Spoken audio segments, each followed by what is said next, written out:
የአልጀርስ ስምምነትን መቀበልን በተመለከተም አስተያየቶች ተሰባስበናል። ተከታዩን ተካተን እንመለስ። አስተያየቶቹ መጀመሪያ ማለ መግባባት ተፈጥሮ ነው ይሄ ሁሉ ህዝብ ያለቀ ማለቁም አይገባም ነበር። ይሄ ወደ 70 ሺህ ህዝቦቻችን አልቋል እና በሁለቱም ወገን እና ስለዚህ አስፈላጊም አልነበረም። ወደ እርቅ ደግሞ እንዲገቡ ሁለቱም ጠይቋል። በዛ መሰረት ቀደም ብሎ ይሄንን ቢወስኑ ኖሮ እስካሁንም አይቆይም ነበር። ወንድማማች ደግሞ እንደ ጥላቻ መታየትም የለበትም። እኛም ከኤርትራ ተወልደናል፣ ኤርትራም ደግሞ ከኛ ተወልደዋል። ስለዚህ ወንድማማች ነን። ነገም ተነጎዳም ያው አብረን የምንኖረው ሰዎች ነን። ስለዚህ ጥሩ ነው ብዬ ነው የሚገምተው። ያሁኑ የሚገባ በላይ ያሳዝናል። መስጠት ከሆነ መጀመሪያ ለምን አልተሰጠም? ለምን ወገኖቻችን ብዙ ወገኖቻችን ለምን አለቁ? መሰረቱ ሰላም እስከሆነ ድረስ ለህዝቡ የሚመች ለኢትዮጵያ የሚመች ለዛ ሀገር የሚመች ሁለቱም የታሞች ሀገሮች ናቸው። ወንድማማች ሀገር ነን፣ የታሞች ሀገር ነን። የተቀላቀለ ህዝብ በጋብቻ በሃይማኖቱም በሙሉ የተዋሃደ ህዝብ ነው። ይሄ ህዝብ ደግሞ በሰላም ሆኖ አይደለም መሬት አይደለም ምንን ሼር መዳረጉ ደግሞ ሰጥቶ መውሰድ አይደለም ቀርቶ አብሮ የመኖሩ አብሮ መብራቱ በአንድ ገበታ ያደገ በአንድ ማህበር ውስጥ ያደገ በአንድ ህዝብ ስለሆነ በጣም ደስ የሚልና የሚያረካና ለተግባራነቱ ተናያሽነትን እንዲኖረው መንግስት እንዳው ድጋፍ ይደረግ ይገባል ብዬ ነው የማስበው። ስንት ወንድሞቻችን ደም ያፈሰሰበት ያለቁበት እንትን ይሄ በጣም እኔ እንጃ ብቻ እሱ ነገር በጣም አስቸጋሪ ይመስለኛል። ግን አሁንም ይሄ ያጠያይቃል መልሶ ወደ ሌላ እንትን የሚያስገባ ነው እና ይከብዳል። ከኤርትራ ጋር ያለን ኢኮኖሚካሊ ሰብአዊ በሆነ መንገድ ለአገራችን በጣም ይጠቅማል። በተለይ እኔ ገና እርቅ ሲሉ ትዝ አለኝ የግብጽና የኤርትራ ግንኙነት ይታየኝ ነበር።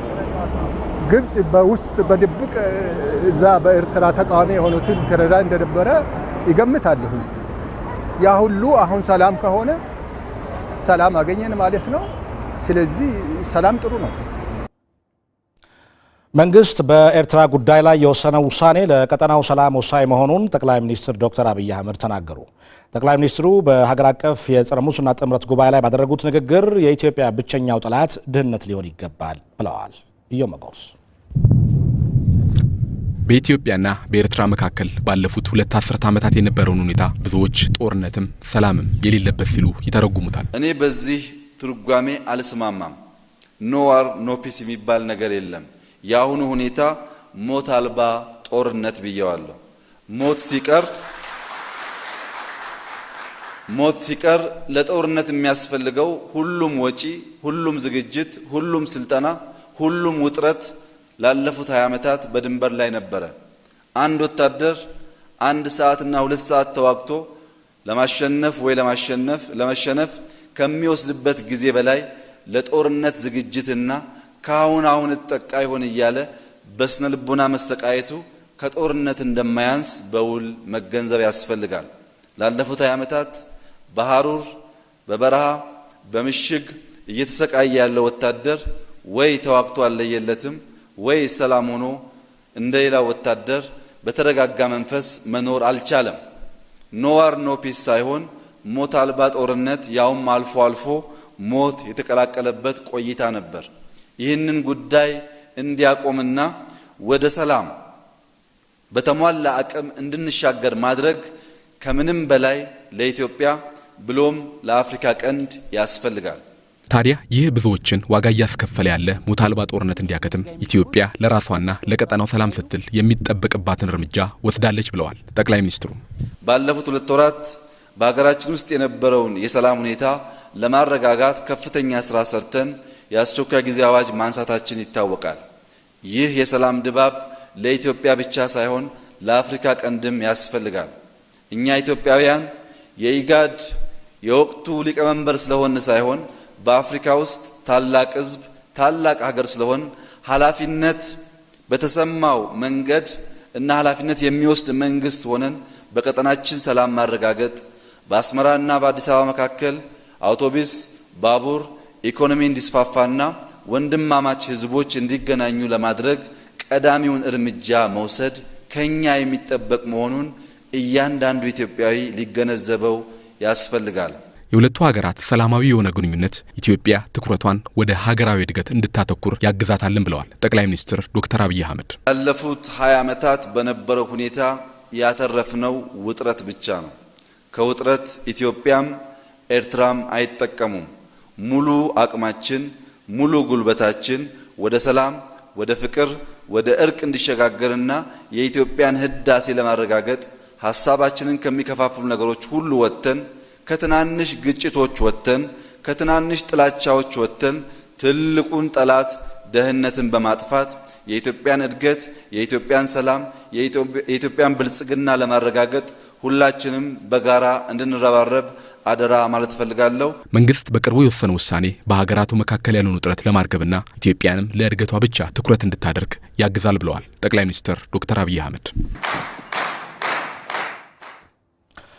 ከዚህ ጋር በተያያዘ የኢህአዴግ ስራ አስፈጻሚ ኮሚቴ በኤርትራ ጉዳይ ላይ የወሰነው ውሳኔ አስመልክቶ የፖለቲካ ተንታኝ የሆኑት በተለይም ደግሞ በኢትዮ-ኤርትራ ጉዳይ ላይ የተለያዩ መጽሐፍትን የጻፉ ምርምር ያደረጉ ፕሮፌሰር መድኃኒት ታደሰ ናቸው። እሳቸውን እዚህ ስቱዲዮአችን ጋብዘናቸዋል ሀሳባቸውን ሊያካፍሉን። ወደና መጡ ፕሮፌሰር መድኃኒት ታደሰ ቆያችሁኝ። እንግዲህ ውሳኔውን ሰምተናልና ምንድነው ለኢትዮጵያና ለኤርትራ ህዝቦች የሚኖረው ፋይዳ ምንድነው ከሚለው ሐሳብ እንጀምር። እንግዲህ ፋይዳው ብዙ ነው። ምክንያቱም የአልጀርስ ስምምነት መጀመሪያ ወይም አለመቀበል ነበር። ተቀብሎ ተግባራዊ አለማድረግ ግን ብዙ አሉታዊ ተጽዕኖዎች ነበሩበት። ኢትዮጵያ ላይ በተለይ አካባቢው ላይም ብዙ አሉታዊ ተጽዕኖ ነበረበት። ምክንያቱም የአልጀርስ ስምምነት ባለመተግበሩ የተነሳ ብዙ ነገሮች እዚህ አካባቢ የልማት ስራዎች አይሰሩም። የአካባቢው ውህደት የቀጠናው ውህደት አልተሳካም። አብዛኛው ህዝብ በጦርነት ስጋት ላይ ነው የሚኖረው። በተለይ ድንበር አካባቢ ኤርትራ ውስጥ ህዝብ በአጠቃላይ የሚፈልስበትና የሚጠፋበት ሁኔታ ነው የተፈጠረው። ስለዚህ አውዳሚ ነው የነበረው። ጦርነትና ሰላም አልባ ተብሎ ቢገለጽም አውዳሚ ነው የነበረው ማለት ይቻላል። ስለዚህ ይሄን ለመቀየር እርምጃ መውሰዱ ወሳኝ ነው ይመስለኝ። ጥሩ ፕሮፌሰር፣ አሁን በተለይ በ1991 አካባቢ በተካሄደው ጦርነት ብዙ በኢትዮጵያ በኩል ብዙ መስዋዕትነት ተከፍሏል። ብዙ ህይወት ጠፍቷል እና የተከፈለው እንደዚህ መስዋዕት የተከፈለው ጦርነት ተካሄዶ ነበር በመሆኑ ቅሬታ ሊያስነሳ አይችልም ወይ የሚል ብዙ ሰዎችም ያነሳሉ። አዎ፣ ግን አንድ ችግር አለ። አሁን ይሄን ጦርነት ወደ ሰላም ማሸጋገር አልቻልንም። ስለዚህ ይሄን መለወጥ አለብን። በተለይ ለኢትዮጵያ የጸጥታ ስጋት የሆኑ ምክንያቶችን በሙሉ የኢትዮጵያ መንግስት ማምከን መቻል አለበት። ይሄን ለማድረግ ውሳኔውን ተቀብሎ ሂደቱን ማስቀጠል ነው። ከዛ በኋላ ዓለም አቀፍ ተጽዕኖው፣ የጸጥታ ሁኔታው፣ ተጠያቂነቱ፣ ወቀሳው ከኢትዮጵያ ትከሻ ይወገዳል ማለት ነው። ስለዚህ በዚህ ሁኔታ መቀጠል ስለማይቻል ከህዝብ አንጻር፣ ከሰላም አንጻር፣ ከቀጠናው አንጻር፣ ከቀጣይ ስጋቶች አንጻር አንድ ነገር መደረግ ነበረበት። ይሄ ውሳኔ በአንድ መልኩ ሳይተገበር ቆይቷል። ሂደቱ እንደቆመ ነው የቀረው። ይሄ በመቆሙ የኤርትራ ህዝብ ተጎድቷል፣ የኢትዮጵያ ህዝብ ተጎድቷል፣ ኢኮኖሚው ላሽቀዋል። ማደግ እንዳለብን ማደግ አልቻልንም። የኤርትራ ህዝብ ያው ችግር ላይ ነው ያለው። እንደ ህዝብ እንደ ባህል እንደ ስልጣኔ የምንጠፋበት ሂደት ላይ ነው ያለነው። ይሄን ለመቀልበስ የግድ መቀበል ያስፈልጋል። በሂደት ሁኔታዎችን ማስተካከልና ዞሮ ዞሮ አንድ ሀገር ነው፣ አንድ ህዝብ ነው፣ አንድ አካባቢ ነው። ውህደቱ መምጣቱ አይቀርም በኢነርጂም በኢኮኖሚም በኢንፍራስትራክቸርም። ስለዚህ ዞሮ ዞሮ ይሄ አካባቢ አንድ ነው። ህዝቡም ስልጣኔውም የመጻኢ ዕድሉም አንድ እስከሆነ ድረስ አዲስ እይታ አይቶ መቀየሩ አይ ቲንክ ወሳኝ ነው። በአንድ በኩል ደግሞ ኢትዮጵያ ለሰላም ያላት ቁርጠኛነትን ያሳያል የሚልም አስተያየትም ይመጣል። አዎ። ምክንያቱም እስካሁን ድረስ የሰላም ስምምነቱን ተቀብላችሁ ተግባራዊ ያላደረጋችሁም በሚል ወቀሳ ነበረ። ይሄ ወቀሳ እንደ ሰበብ ተቆጥሮ ደግሞ ኢትዮጵያ ላይ ለማተረማመስ ከሌሎች አገሮች ላይ የዲፕሎማሲያዊ ግንኙነት በማድረግ በሶማሊያም በሱዳንም አላስፈላጊ ተጽዕኖዎች ለመፍጠር የኤርትራ መንግስትም ተጠቅሞበታል። ስለዚህ ይሄን ሁሉ ለማስቀረት የሚያስፈልገው ይሄ ነው። በአሁኑ ወቅት በደረስንበት ደረጃ ሌላ አማራጭ የለውም። ካሁን በኋላ በጥንቃቄ በምን መልኩ እንሄድበታለን፣ የድንበሩ ጉዳይ እንዴት ይፈጸማል፣ እንዴት መካለሉ እንዴት ይደረጋል የሚለው ነገር በሂደት ዝርዝር የሚታይ ነው። በወሳኝ መልኩ ግን የአካባቢውን የዲፕሎማቲ የስጋት ምንጮች እንዲሁም የአካባቢው የተለያዩ ከፍተኛ ወታደራዊ ቤዞች በሚመሰረቱበት ሁኔታ አካባቢው ራሱን ችሎ ደህንነቱ ሰላም በማያስጠብቅበት ሁኔታ በዚህ መልኩ መቀጠል አስቸጋሪ ነው የሚመስለኝ። ጥሩ አሁን ካነሱት ሐሳብ ጋር በተያያዘ ፕሮፌሰር በተለይ አሁን በትግበራዊ ሂደት ኢትዮጵያ ልትጠብቃቸው የሚገባ ጥቅሞች ይኖራሉ የሚለው ነገር ሲናዛ ብዙ ነገሮች አሉ። አንደኛ ከኤርትራ ጋር የሚደረጉ የሰላም ሂደቶች ድንበሩን መቀበል መካለሉን ውሳኔውን መቀበል እንዳለ ሆኖ አካባቢያው ማዕቀፍ ቢኖረው ይመረጣል። ምክንያቱም ከኤርትራ ጋር ችግር ውስጥ የገቡት ሀገሮች ኢትዮጵያ ብቻ አይደለችም ብዙ ሀገሮች ስላሉ ማለት ነው። የነሱም ስሜት ማካተት ያስፈልጋል።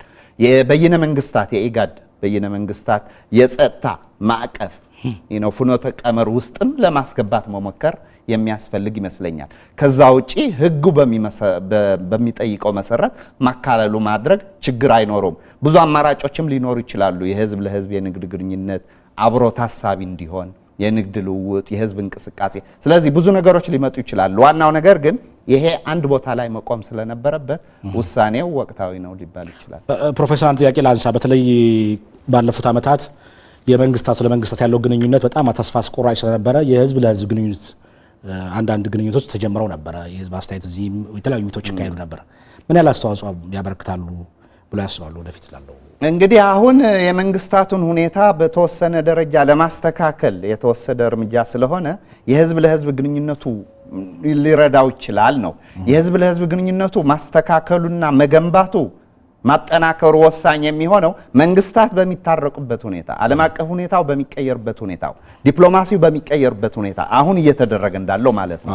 ህዝቡን አቀራርቦ ፍላጎቶቹ የወደፊት ጥቅሞቹ አብሮ የመኖር እድሉ እንዲጠናከር በማድረግ አዘጋጅቶ መቆየቱ የመንግስታት የዲፕሎማሲ የተወሰነ መታጠፍ ወይም ዓለም አቀፍ ሁኔታው ሲቀየር ሁሉም ነገር ይስተካከላል ማለት ነው። ተደጋጋፊ ናቸው ማለት ነው። ይሄ ለመንግስት ንግግርና የሰላም ሂደት ወሳኝ ነው። የህዝብ ለህዝብ እንቅስቃሴው ለብቻው ሰላም ሊያመጣ አይችልም። የመንግስታት እንቅስቃሴ ለብቻው ሰላም ሊያመጣ አይችልም። ስለዚህ ሁለቱም በተለያየ አቅጣጫ አንድ ቦታ ላይ የሚገናኙበት እድል ይፈጥራል ማለት ነው። ጥሩ እንግዲህ ፕሮፌሰር መድኃኔ እዚህ ስቱዲዮአችን መጥተው ስለሰጡን ማብራሪያ ከልብ አመሰግናለሁ።